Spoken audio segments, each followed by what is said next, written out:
Can you imagine a cold so piercing that it penetrates stone walls and freezes the water in a jug right next to your bed? In an era when central heating did not even exist in design, winter was not just a season, but a real test of endurance for every person. Medieval nights carried a deadly threat, and every nightfall was a battle with an invisible, icy enemy lurking in the darkness. People of that era developed a whole system of rituals, objects, and architectural solutions to preserve their precious body heat. It was a real survival technology where every detail of the interior and every layer of fabric was of vital importance. An ordinary bed was transformed into a complex engineering structure capable of protecting the sleeper from drafts and cold.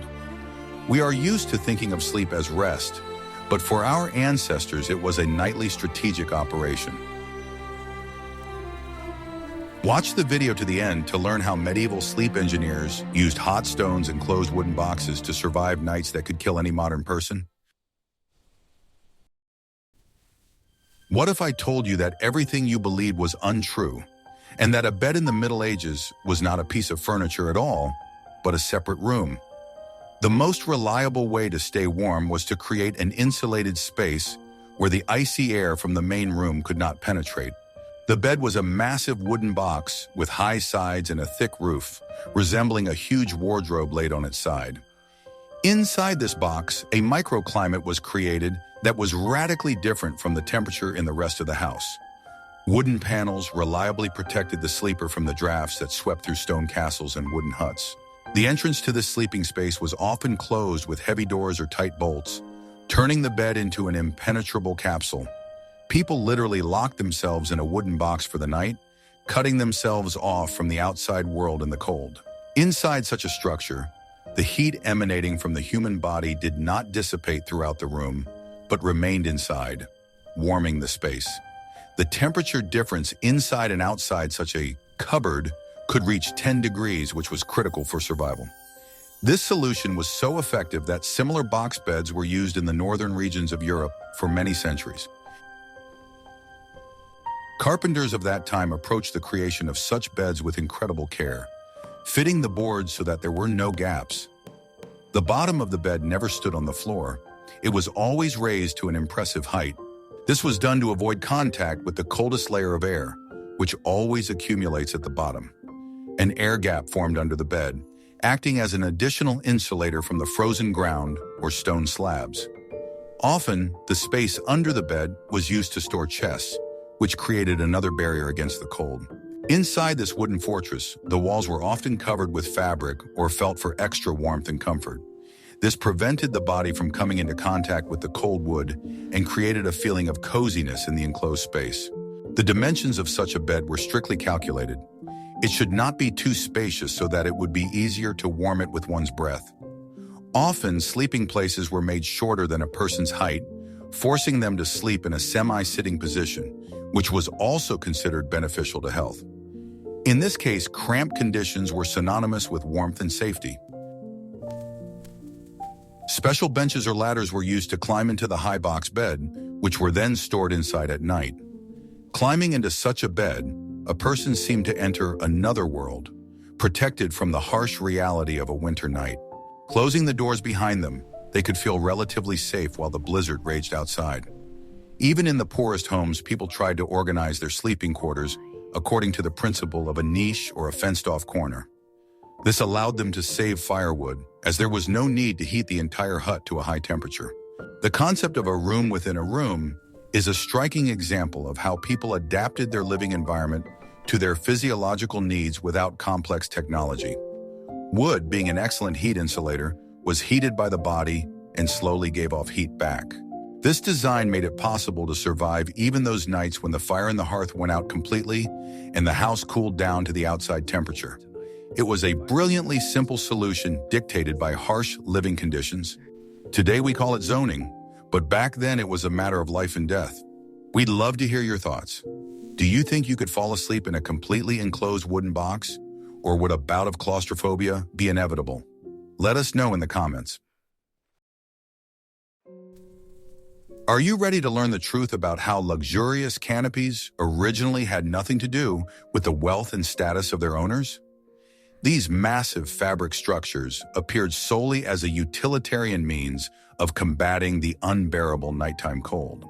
In large rooms with high ceilings, warm air rose instantly, leaving people below to freeze. Thick fabric draped over a frame above the bed acted as a heat trap, preventing it from escaping under the roof.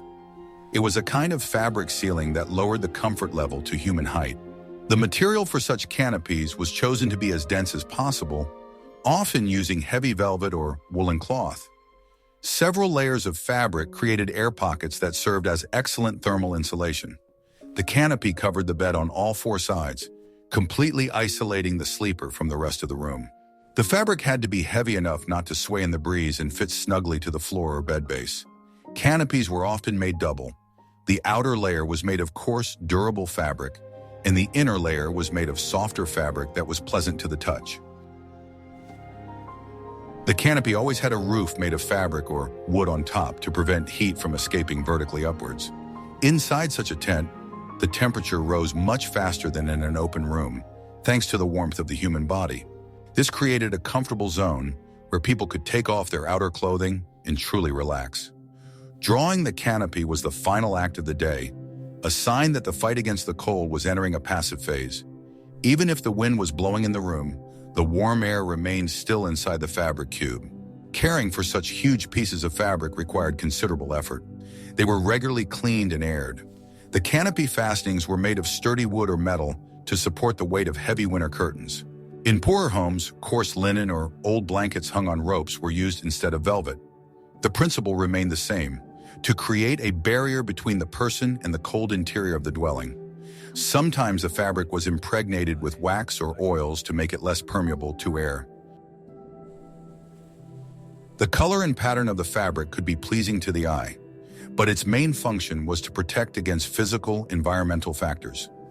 No light penetrated through the tightly drawn curtain, which also contributed to deeper sleep. In the morning, when the heavy fabric was pulled back, a person immediately felt the sharp contrast between the warmth of the bed and the icy air of the room. This moment of transition required courage. So many preferred to get dressed without leaving the canopy. Fabric walls were a mobile architecture that could be changed or removed during the warm season. This invention allowed people to use large rooms for sleeping without fear of freezing to death. The canopy became a symbol of comfort and security, a personal space in a world where the concept of privacy was blurred. The history of textiles and interior design is inextricably linked to the history of human adaptation to climate. Here we see an example of how simple fabric performed functions that are now taken over by heaters. How would you feel about sleeping in complete darkness and isolation behind heavy curtains today? In the next chapter, you will learn what was hidden under the sheets and why a modern mattress would seem strange to a medieval person. Guess how long it took to create this bed, which resembled a complex, multi-layered pie, more than the bed we are used to. The basis of it all was straw, but not just scattered, but tightly stuffed into a cover made of coarse fabric. This straw mattress served as the first and most powerful insulator, blocking the cold coming from below. The straw was changed regularly, as over time it became compacted and lost its heat-retaining properties.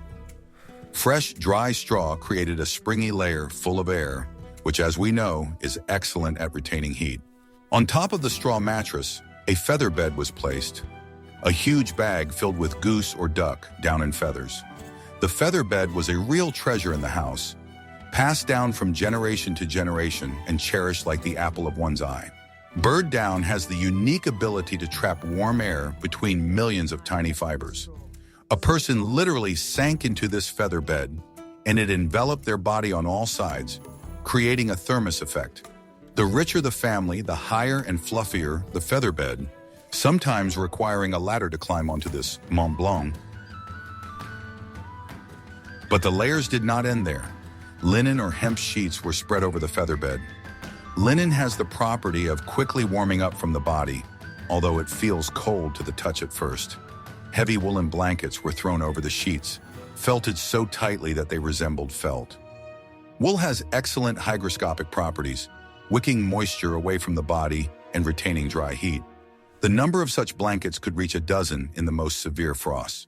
Fur skins were often used as a finishing layer, placed with the fur inside or outside depending on preference. Wolf, bear, or sheepskin fur created an insurmountable barrier to any cold. The weight of such a construction was impressive, and the sleeper was literally pressed down onto the bed. Strangely enough, this pressure also helped to warm and calm the nervous system. Getting under such a mountain of textiles and fur was no easy task, requiring considerable physical effort. Pillows also served as insulation. There were many of them, and they came in different sizes. Large pillows were placed under the back to sleep in a semi-sitting position, which improved blood circulation. Small pillows were placed on either side of the body to reduce the amount of air that needed to be warmed by the body. Every crack where cold air could penetrate was carefully plugged with bolsters or rolled-up fabric. Preparing such a bed for sleep took a lot of time and was an important evening ritual. It was impossible to wash and dry all these layers in winter, so hygiene was maintained by regular airing in the cold and beating out the dust. The complexity of the design showed how seriously people took keeping warm while sleeping. It was a real engineering system, where each material performed its own function. Straw insulated, down warmed, wool regulated humidity. Without this multi-layered cocoon, survival in a stone house in winter would have been questionable. It is amazing how deep the understanding of the properties of natural materials was among the people of that time. Don't forget to like if you were surprised by the complexity of medieval beds, and subscribe to the channel so you don't miss new videos about life in the past. I'm warm now. Want to know a secret that will change your life and your idea of comfort? Our ancestors used hot water bottles long before the invention of rubber and electricity. Lying down in a bed that had frozen during the day was not only unpleasant, but also dangerous to health, as the body wasted precious energy heating the icy sheets. To solve this problem, they used special metal braziers with long wooden handles. Hot coals from the fireplace were poured into such a container, similar to a closed frying pan with a perforated lid. The brazier was placed between layers of blankets and quickly moved across the mattress to evenly warm the bed without burning the fabric. This procedure required skill. If the brazier was held in one place for too long, the expensive fabric could smolder. It's very hot. Servants or housewives would iron the beds immediately before all family members went to sleep. The smell of smoke and heated wool was a constant companion of winter evenings in the bedroom. Sometimes dry herbs were added to the brazier to fill the bed with the pleasant aroma of lavender or thyme. It was a kind of aromatherapy combined with the practical task of heating. In addition to coal braziers, stones or bricks heated in the hearth were widely used. The stone was wrapped in thick woolen cloth or placed in a special cover so as not to burn the feet. Such a heat accumulator was placed at the foot of the bed and could give off heat for several hours. Bricks were an affordable and simple solution that everyone could afford, regardless of their wealth. The main thing was to choose the right stone that would not crack from the heat of the fire. There were also ceramic vessels that were filled with hot water and tightly sealed with corks. These prototypes of modern hot water bottles came in various shapes, sometimes anatomically designed to fit the body. Water, with its high heat capacity, cooled slowly, creating a comfortable zone of warmth under the blanket. However, there was always a risk that the vessel could leak, wetting the precious feather bed, which would then be impossible to dry. Therefore, the corks were often filled with wax or resin to ensure tightness. These household items were cherished, cleaned, and polished, and often became family heirlooms. The presence of a copper brazier in the house indicated that the owners cared about their comfort and health. People understood that in order to preserve body heat, it was first necessary to prepare the environment in which it would be located. Charging the bed with heat was as important as closing the shutters or locking the door. Without these mechanical aids, the first phase of sleep would turn into agonizing shivering. Surprisingly, the simplest heated cobblestone saved lives and prevented colds for thousands of years. Technologies change, but the principle of local heating of the sleeping area remains relevant today. We use electric blankets and they use coals, but the goal is the same: a comfortable sleep. Would you risk using a container of smoldering coals in your bed for warmth? In the next chapter, you will learn what people wore to keep warm under the covers. The wool is coarse this. Sleepwear in the Middle Ages was a far cry from the light and open modern pajamas. It was a full protective suit designed for survival in an icy bedroom. The main and unbreakable rule was to cover as much of the body as possible with fabric. They tried to leave only the tip of the nose exposed for breathing, hiding everything else under layers of fabric. Any area of bare skin became a gateway for the loss of precious heat, which could not be allowed. Long nightgowns were sewn from thick, homespun linen or high-quality wool. These garments necessarily reached down to the feet and had long sleeves that completely covered the arms. Linen was preferred for the bottom layer, which was close to the body, as it was less irritating to the skin and absorbed sweat. Wool was used as a second layer, as it kept the body much warmer and maintained body temperature. Without these layers, sleep would have been torturously cold. The sleeves of nightgowns had an important design feature in the form of sturdy ties at the wrists. This was done to prevent the fabric from riding up during sleep and arm movement. If the sleeve slipped, the icy air in the room instantly penetrated the nightgown, cooling the entire body.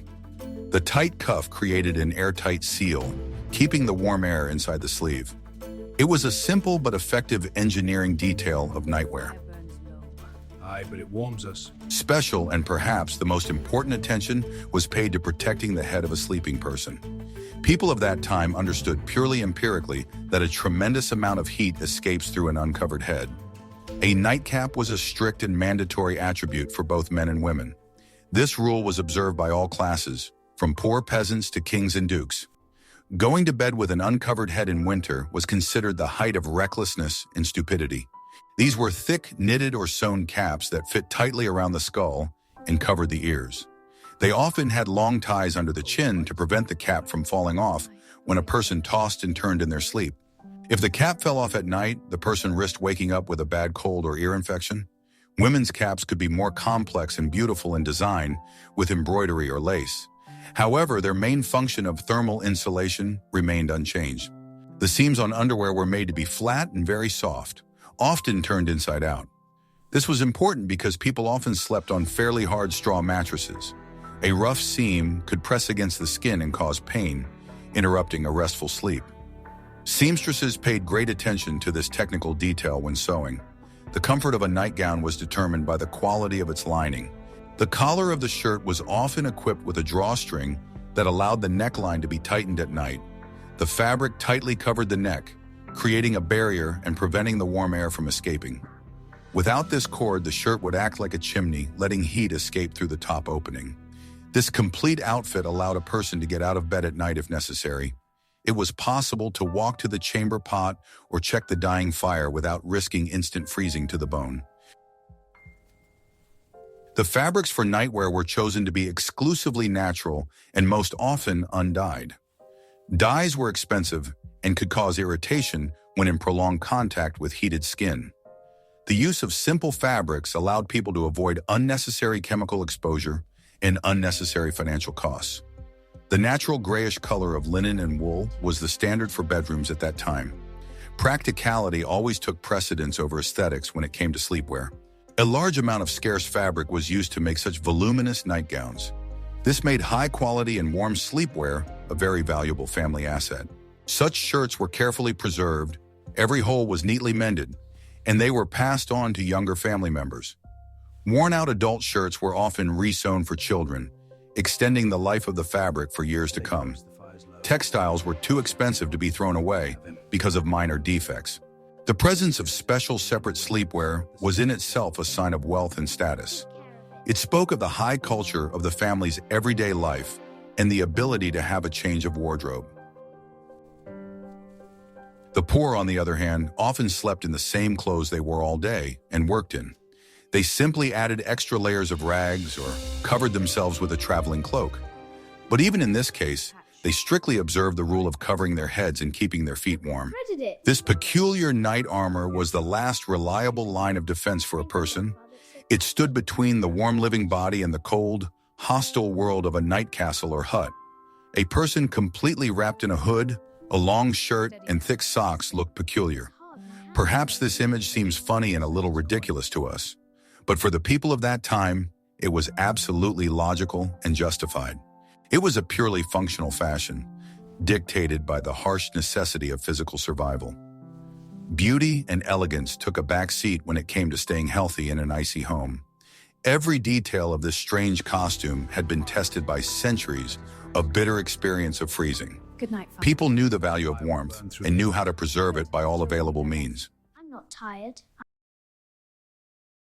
What if everything you've been taught about healthy 8-hour sleep is outdated and just a modern habit? In the Middle Ages, there was a unique practice of two-phase sleep that was directly related to the long winter nights. People went to bed quite early, shortly after sunset, so as not to waste expensive candles and firewood. They slept for about 4 hours. This was called the first sleep, which was deep and restorative. Then around midnight or a little later, the whole house would wake up for an hour or two. This period of wakefulness in the middle of the night was vital for keeping the house warm. The fire in the hearth required attention. Wood had to be added, the coals had to be stoked, and the floor had to be checked for embers.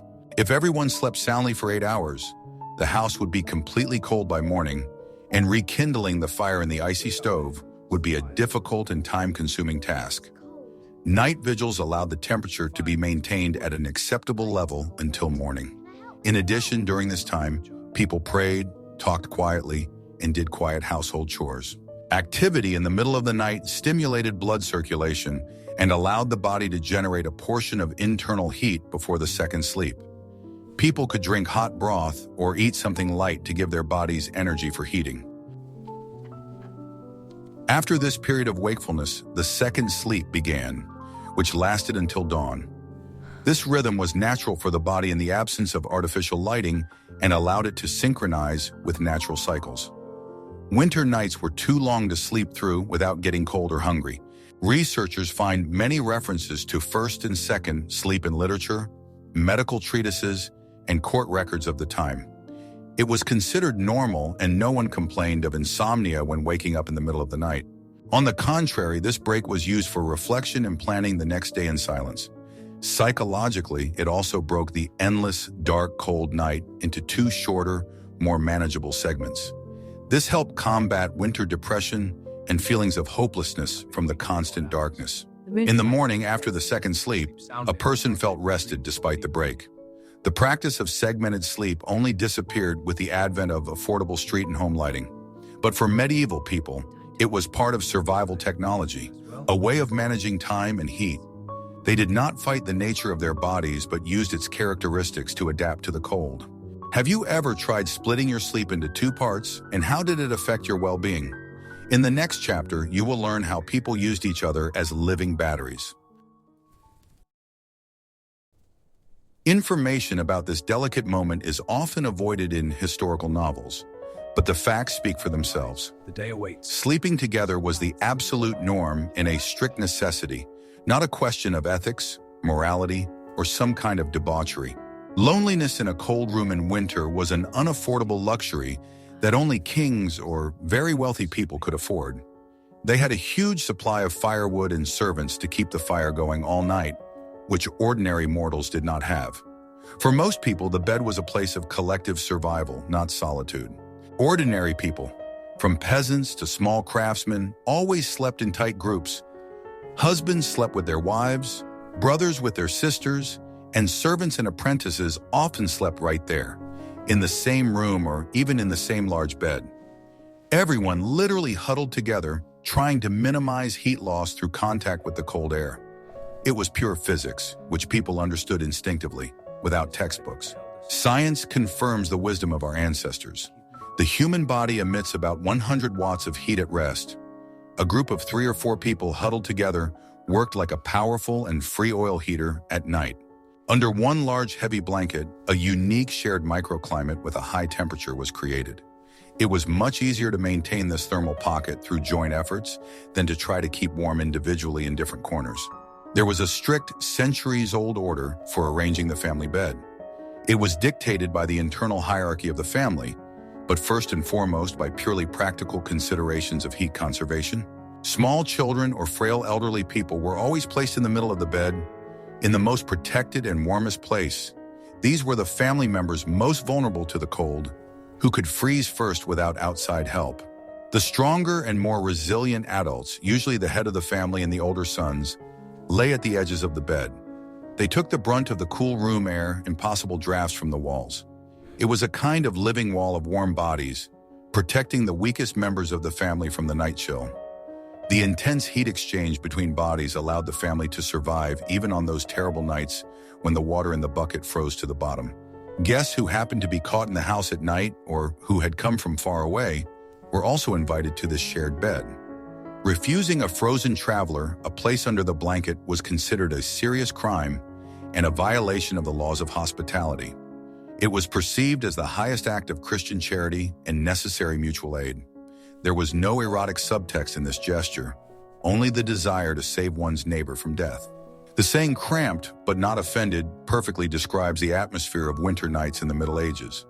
Sometimes when the frost became completely unbearable, even small livestock were allowed into the house from the street. Pigs or dogs slept next to people because animals also had high body temperatures and provided warmth. People put up with the smell and dirt because having a living battery close by was more important than the sanitation. Sleeping together surprisingly strengthened social ties within the community and a sense of solidarity. In the face of harsh and unforgiving nature, people felt like a single organism. Of course, such crowding created a lot of everyday inconveniences that are scary to think about today. Snoring, neighbors constantly tossing and turning, unpleasant odors from unwashed bodies, and a lack of personal space were the norm. But all these annoying little things instantly faded into the background in the face of the main and only goal: not to freeze to death. From childhood, people got used to sleeping in any noise and in any uncomfortable position. The main thing was to feel the living warmth of another person, which gave a sense of security. Thermal comfort in those days was placed immeasurably higher than the concepts of privacy and individualism.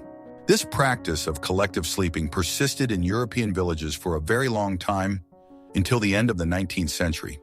Only the general improvement of housing conditions and the advent of efficient stoves finally made it possible to separate bedrooms. People could now afford the luxury of sleeping alone without the risk of waking up with frostbite. But the centuries-old habit of seeking warmth from one's neighbor was difficult to break. Even in monasteries where strict rules prescribed asceticism, monks often slept in large communal dormitories. They warmed the huge stone room with their breath and body heat. Single cells were incredibly cold stone boxes and required much more firewood for heating, which was wasteful. Sleeping together was a matter of conserving the monastery's resources. Collective warmth was a free and inexhaustible natural resource available to every poor person. It taught people forced tolerance and a physical sense of support in the most direct, bodily sense. Survival in winter was a large collective project in which every participant was important. Everyone contributed to the common cause of salvation in the form of 36 and 6 degrees of their body. The stone from which castles and houses have been built for centuries has enormous thermal inertia. In summer, this property provided welcome coolness, but in winter, the massive walls turned into a giant cold accumulator. The stonework froze through and began to act as a refrigerator, cooling the room from the inside. Touching such a wall in winter meant losing your own heat at a catastrophic rate. Living in such a room without additional protection was dangerous to health. Therefore, the walls of all living quarters were necessarily and densely covered with tapestries, carpets, or simply thick fabric. We are accustomed to considering this a beautiful decoration of an antique interior, but initially it was purely an engineering necessity. It was the only available insulation, creating a protective air layer between the icy stone and the air in the room. Wool tapestries acted as a shield, blocking drafts that always found their way through micro cracks in old masonry. The thicker and denser the carpet hanging on the wall, the warmer and more comfortable the room became. In the richest houses and royal castles, tapestries covered absolutely all the walls from floor to ceiling. This created the amazing effect of a soft textile box, inside which it was cozy. The stone completely disappeared from view, and the room ceased to resemble a cave. In poor homes where expensive carpets were unaffordable, simple mats made of reeds or straw were used. They were woven by hand and hung along the walls in several layers, creating a barrier against the cold. Wooden wall paneling also served this important purpose of retaining heat. Wood is a living material, much warmer to the touch than stone, and better at maintaining temperature. These panels were often carved, but their main function was purely practical. Floors were another critical point of constant heat loss from the home. This problem was particularly acute on the first floors of castles or in simple one-story houses standing on the ground. Stone slabs or simply compacted clay drew heat from a person's feet almost instantly. It was enough to stand on such a floor for a couple of minutes to get seriously cold. To combat this, floors were thickly covered with a layer of fresh straw, river reeds, or rushes. Often, fragrant herbs such as mint or lavender mixed with sawdust were added to this plant mixture. This layer, referred to in chronicles as russ, could be quite thick and functioned like modern soft carpet. The straw had to be swept regularly and replaced with new straw, especially the straw that was contaminated with food scraps from the table. Animal skins or coarse woven rugs were placed on top of this soft straw bedding. They were placed in areas where people walked most often, creating warm paths. The thickest rug or warm fur skin was always placed near the bed. This was necessary so that the owner's bare feet would not touch the icy floor in the morning after sleeping. Sudden contact with the cold floor could instantly negate all the heat accumulated under the blanket during the night. Real wooden floors on joists appeared much later and were a sign of the owner's great wealth. They required high-quality boards and the skill of carpenters, which cost a lot of money. But even expensive wooden floors were covered with textiles to maximize energy conservation. In winter, all the gaps in the floor between the boards were carefully caulked with dry moss or tow. This prevented icy air from blowing in from the basement. Window openings, which at that time often had no glass at all, were covered with whatever materials were available. Most often, oiled parchment, cloudy mica, or simply solid wooden shutters were used. For reliability, the shutters were lined with thick felt or leather on the inside to reduce heat loss through the gaps. Glass was an incredible luxury, and only a few could afford it. The windows themselves were made very small, similar to narrow loopholes to minimize contact with the street. Builders deliberately sacrificed natural light in order to preserve precious heat inside the house. The rooms were almost always shrouded in mysterious semi-darkness, but at least they stayed warm enough. All the interior architecture of that time was totally focused on one idea: creating a reliable thermos. Heating the body from the outside would be useless without a powerful source of internal heat obtained from food. The winter diet of a medieval person was radically different from the summer diet in terms of calorie content and fat content.